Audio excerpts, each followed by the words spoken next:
Well, now to some breaking news from the southern border and the child trafficking story that we've been covering here extensively on the show. Illegal immigrant children being kept in concentration camps in America.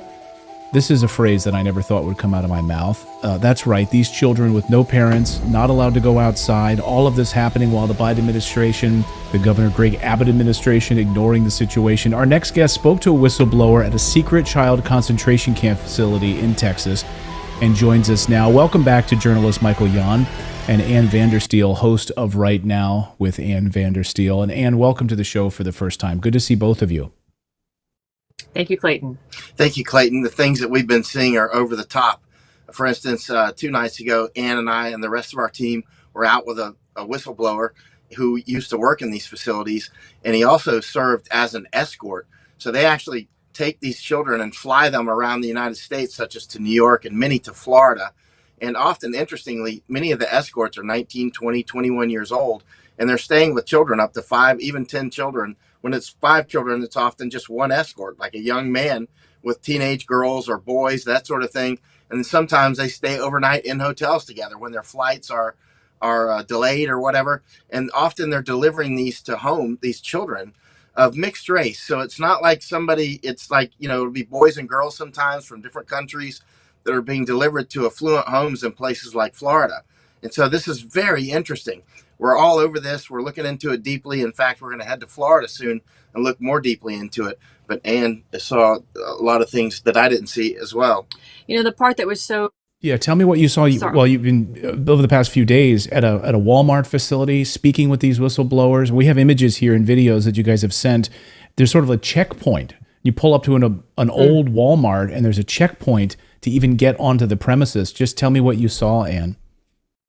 Well, what's so frankly deeply disturbing on all of this is the fact that you have corporations like Walmart that are now turning their closed facilities. Remember, we lost a lot of businesses during COVID, and most of the ones that survived were the Walmarts and the Home Depots. But in fact, Walmarts did close all over the country, and they're being rehabbed into these facilities that house up to 5,000 migrant children in one building. So you can imagine the conditions where they're not even allowed outside, and you have the parking lot cordoned off right there in the open where other businesses and retail pads are still open, and people know what's going on in the community. They're aware that they're holding all these migrant children. You have security that when you pull up and you pull out cameras, walkie-talkies and security guards appear everywhere and start to surround you to make sure you're not videotaping these facilities, which are right out in the open. Southwest Key Programs is one of the non-governmental organizations that I've been tracking for about 3 years now.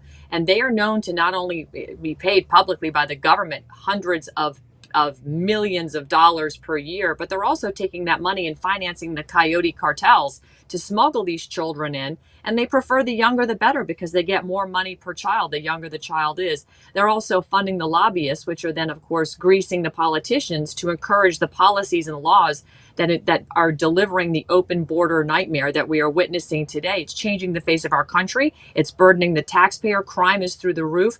And frankly, Governor Abbott shut the border during COVID, Clayton. He could shut the border right now. Instead, he's visiting with the mayor of McAllen, Texas, having big, summits down here in McAllen, Texas, congratulating McAllen for their tax revenue growth in the retail sector, and they're encouraging paving over agriculture so that they can expand the international bridge into Mexico and bring in the fruits and vegetables from Mexico over and above the Made in USA label. So all of this World Economic Forum agenda is playing out right here on the southern border, and Texas is going to lose their electoral college if this progression changes. But again, frankly, it's at the expense of the children, which is the real profit center for these NGOs and frankly for the federal government becoming the largest human trafficking purveyors in the world. I know when we say that, right, we say the United States government is the largest purveyor of human trafficking in the world. We certainly know the accusations leveled against the CIA as being actively involved in this. And here you have these facilities hosting 5,000 children in old Walmarts with guards and guard gates. I'm looking at this Welcome to the South Key Program's guard gate that when you pull up, they're watching you. This is unbelievable that this is happening in America. What is the response from the Biden administration when you bring this to, Secretary Mayorkas or any other member of the Biden administration? I'm glad you brought up Secretary Mayorkas, Clayton, because a team of researchers has done a deep dive led by an attorney Todd Callender, who's actually got a case in front of the 10th Circuit, taking it to the Supreme Court, questioning the validity of these vaccines and what it does to your sovereignty based on the 13th Amendment. Setting that aside, this team has uncovered the fact that Secretary Mayorkas and every member of the Biden administration, including Kamala Harris, including federal judges, including U.S. Attorney Matthew Graves, all have deficient, defective, or non-existent oaths of office on file. What do I mean by that? When you swear to uphold and defend the Constitution, you have to do two-part process. One is 5 U.S.C. 3331, where you put your hand on the Bible and raise your right hand and swear to uphold the Constitution. And part two is 5 U.S.C. 3332, where it must be presented in a written format, notarized, and kept on file within 30 days of taking public office. These people are deficient, defective, or non-existent when it comes to that second part of the oath, which then begs the question, to whom do they really have an allegiance? Are they even up for treason based on the activities they're engaging with this open border policy? And of course, just the abuse of these children is unfathomable what's going on right now. Yeah, treason. That's a great point, Ann. Michael, when you talk about what's happening with these children and the travesty that's unfolding, you talked about where these children are being shipped to. They're being housed here. What is the facility then that's moving these children from these abandoned Walmarts to homes in New York and across the country? Who's doing this? Well, for instance, a whistleblower who would probably go on your show. Actually, we can ask him today. He was one of the escorts for several years. His name is Carlos, and I think he would actually. And he was one of the escorts. They'll take him to McAllen Airport, which is just down the road from us here, or Harlingen Airport here in Texas, and they would fly them to like Jacksonville or Orlando Airport, as an example, and then they rent a car. Well, if their flights get delayed somewhere in between, they would get a hotel with no oversight whatsoever, staying in the same room. He was instructed they were to stay on the couch and the children would stay in the bed, up to 5 children. It could be up to 10, but in those cases, they would have 2 escorts. And at times, they would actually lose children at times, like gone. And nobody knows what happened to them. Oh, yeah. And then so they deliver them to homes, right?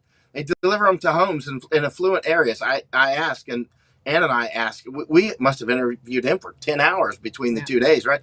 And we said, do they deliver them to RV parks or to boat ramps or to trailer parks or what? And he said affluent homes. It was always affluent homes. Sometimes when they delivered, sometimes the sponsors or whatever they are, we don't know how that works, would pick them up at baggage claim at airports. Sometimes they would not show up at all. And the company warned the escorts never to bring the children back. It doesn't matter if the recipients of the children are drunk or high or angry.